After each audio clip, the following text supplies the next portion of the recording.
So you're here live with Melissa D. Gordon on the Red Carpet TV, and I have a very special guest with me today, and it's Paul Borghese. He's a writer, director, and actor, and I did it in that category because Paul, your triple threat. Italian heritage influence your directing, your acting, and your writing.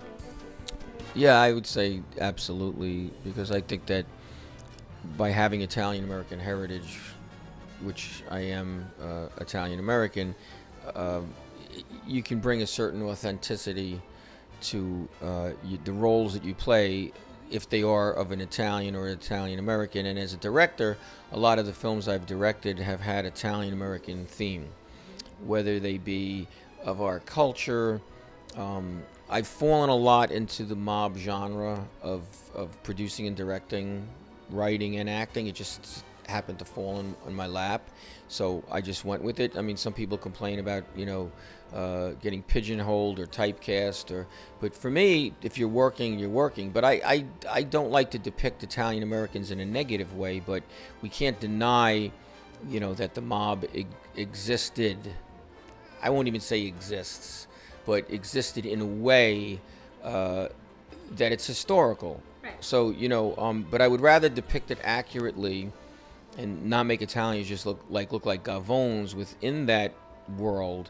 So I've brought my own experiences to it, and the people that I knew and the people that I grew up with to my writing and to my directing and storytelling. And as an actor, I've emulated different people that I knew that were the real deal, so that I would come across authentically as a wise guy or a mobster. So yeah, definitely, and also just like my grandparents and the background and hearing the Italian expressions and growing up a certain way, I've always brought that to the characters when I had the opportunity to. Like, I played a character called Vito Bonifaci. It's a very Italian name, and it was a faith-based movie, so that was nice for me because that was different, and I was able to be this Italian American, guy who owned a contracting company, and he was torn and he lost his faith, and so that was a great opportunity and different for me. Coming up next for you? What's coming up in the future, like in the next couple of weeks or next couple of months? Well, I just finished coming off of a very busy August, we're still in August, but I worked on a TV pilot called The Fortunato's Witch Mafia, and that was fun. It was kind of like what did we call it? Like, it was kind of like Goodfellas meets Charmed, meets Stranger Things. Yeah. Yeah, it was. it was a lot of fun. We shot it in Troy, New York, and when I finished that, I went right to Utica, New York, to work on a film that I co-produced and also played a role in, and that is now being called Critical Acclaim after originally being called Awaken. And I got a number of my friends I brought into that.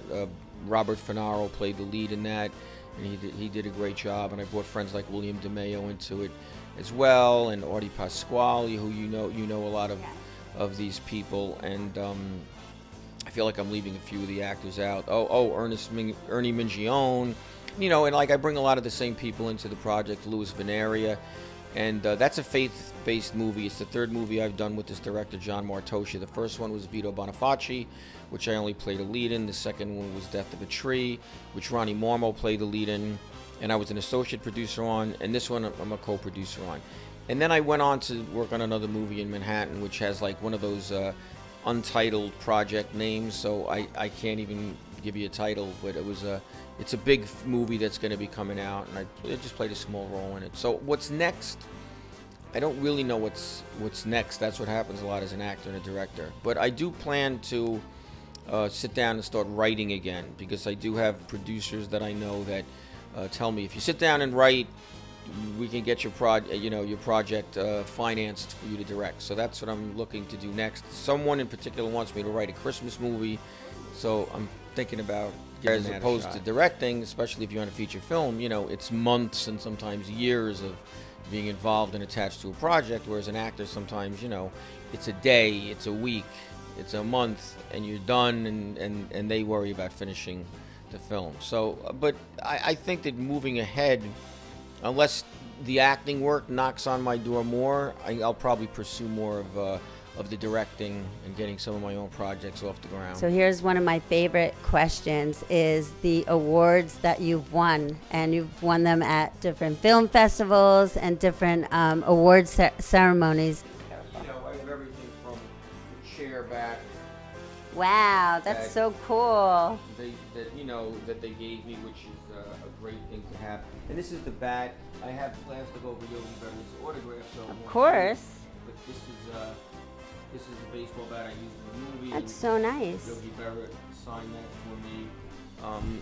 I mean, I've done a lot of things. I've got the key to the city was awarded to me in the city of Steubenville, Ohio, because I went to the Dean Martin festival with Vincent Pastore, a good friend of mine who was the Grand Marshal at their feast.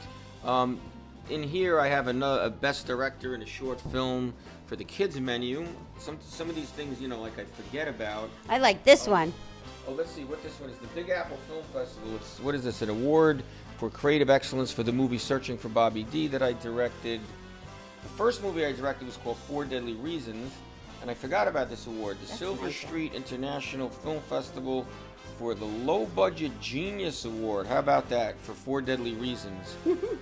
I'm impressing myself now with that one. I forgot about this. This is let's see, another film festival. Oh, the Nyack Film Festival, Best Short Feature, Twice Upon a Time. That was that's awesome. short film, and then this year we won an award at that festival. Some of these I forget. I like that one. Some of them are dusty. They don't look dusty. Oh, this is another Nyack Film Festival award for a short film I directed called Alienated, which starred Vinny Pastore and Louis Veneria.